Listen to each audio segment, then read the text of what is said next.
ಸ್ನೇಹಿತರೆ ನಮಸ್ತೆ. ನಾಡುನುಡಿ ಯೂಟ್ಯೂಬ್ ಚಾನಲ್ಗೆ ನಿಮಗೆಲ್ಲ ಸ್ವಾಗತ. ಸ್ನೇಹಿತರೆ, ಮಹಿಳೆಯರ ಆಸ್ತಿಗೆ ಸಂಬಂಧಪಟ್ಟಂತೆ ಸುಪ್ರೀಂ ಕೋರ್ಟ್ ಈಗ ಮಹತ್ವದ ಆದೇಶವನ್ನು ಹೊರಡಿಸಿದೆ. ಮಹಿಳೆಯರು ತಮ್ಮ ಹೆಸರಿನಲ್ಲಿ ಆಸ್ತಿ ಇದ್ದರೆ ಕಡ್ಡಾಯವಾಗಿ ಇನ್ನು ಮುಂದೆ ಈ ಕೆಲಸವನ್ನ ಮಾಡಬೇಕು. ಮಹಿಳೆಯರು ತಮ್ಮ ಆಸ್ತಿಯನ್ನ ಕಾಪಾಡಿಕೊಳ್ಳುವ ಉದ್ದೇಶದಿಂದ ಈ ಕೆಲಸವನ್ನ ಮಾಡಬೇಕು ಅಂತ ಸುಪ್ರೀಂ ಕೋರ್ಟ್ ಈಗ ಸಲಹೆಯನ್ನ ಕೊಟ್ಟಿದೆ. ಹಾಗಾದ್ರೆ ಆಸ್ತಿ ಹೊಂದಿರುವ ಮಹಿಳೆಯರು ಯಾವ ಕೆಲಸವನ್ನ ಕಡ್ಡಾಯವಾಗಿ ಮಾಡಬೇಕು, ಇದರ ಕುರಿತಂತೆ ಸುಪ್ರೀಂ ಕೋರ್ಟ್ ಕೊಟ್ಟಿರುವ ಸಲಹೆ ಏನು ಅನ್ನೋದರ ಬಗ್ಗೆ ಸಂಪೂರ್ಣ ಮಾಹಿತಿಯನ್ನ ಈ ವಿಡಿಯೋದಲ್ಲಿ ನಾವು ನಿಮಗೆ ತಿಳಿಸಿಕೊಡ್ತೀವಿ. ವಿಡಿಯೋ ತುಂಬಾ ಇನ್ಫಾರ್ಮೇಟಿವ್ ಆಗಿದೆ, ಎಲ್ಲೂ ಸ್ಕಿಪ್ ಮಾಡದೆ ನೋಡಿ. ಸ್ನೇಹಿತರೆ, ಕೆಲವು ಮಹಿಳೆಯರು ಆಸ್ತಿಯನ್ನು ಹೊಂದಿರುತ್ತಾರೆ, ಆದರೆ ಅವರಿಗೆ ಮಕ್ಕಳಿರುವುದಿಲ್ಲ.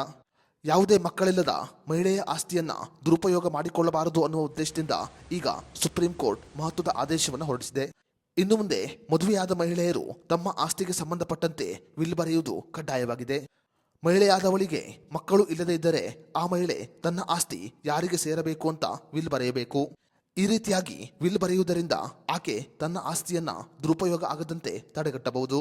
ಸ್ನೇಹಿತರೆ, ಹಿಂದೂ ಉತ್ತರಾಧಿಕಾರಿ ಕಾಯ್ದೆಯ ಪ್ರಕಾರ ಮಕ್ಕಳಿಲ್ಲದ ವಿಧವೆಯ ಆಸ್ತಿಯು ಆಕೆ ಸತ್ತ ನಂತರ ಆಕೆಯ ಗಂಡನ ಕುಟುಂಬಕ್ಕೆ ವರ್ಗಾವಣೆಯಾಗುತ್ತೆ. ಅಂತಹ ಸಂದರ್ಭದಲ್ಲಿ ಆಕೆಯ ಆಸ್ತಿಯು ದುರುಪಯೋಗ ಸಾಧ್ಯತೆ ಹೆಚ್ಚಾಗಿರುತ್ತೆ. ಈ ಕಾರಣಗಳಿಂದ ಮದುವೆಯಾದ ಮಹಿಳೆಯರು ತಮ್ಮ ಹೆಸರಿನಲ್ಲಿರುವ ಆಸ್ತಿಗೆ ಸಂಬಂಧಪಟ್ಟಂತೆ ವಿಲ್ ಬರೆಯುವುದು ಕಡ್ಡಾಯ ಅಂತ ಈಗ ಸುಪ್ರೀಂ ಕೋರ್ಟ್ ಸಲಹೆಯನ್ನು ಕೊಟ್ಟಿದೆ.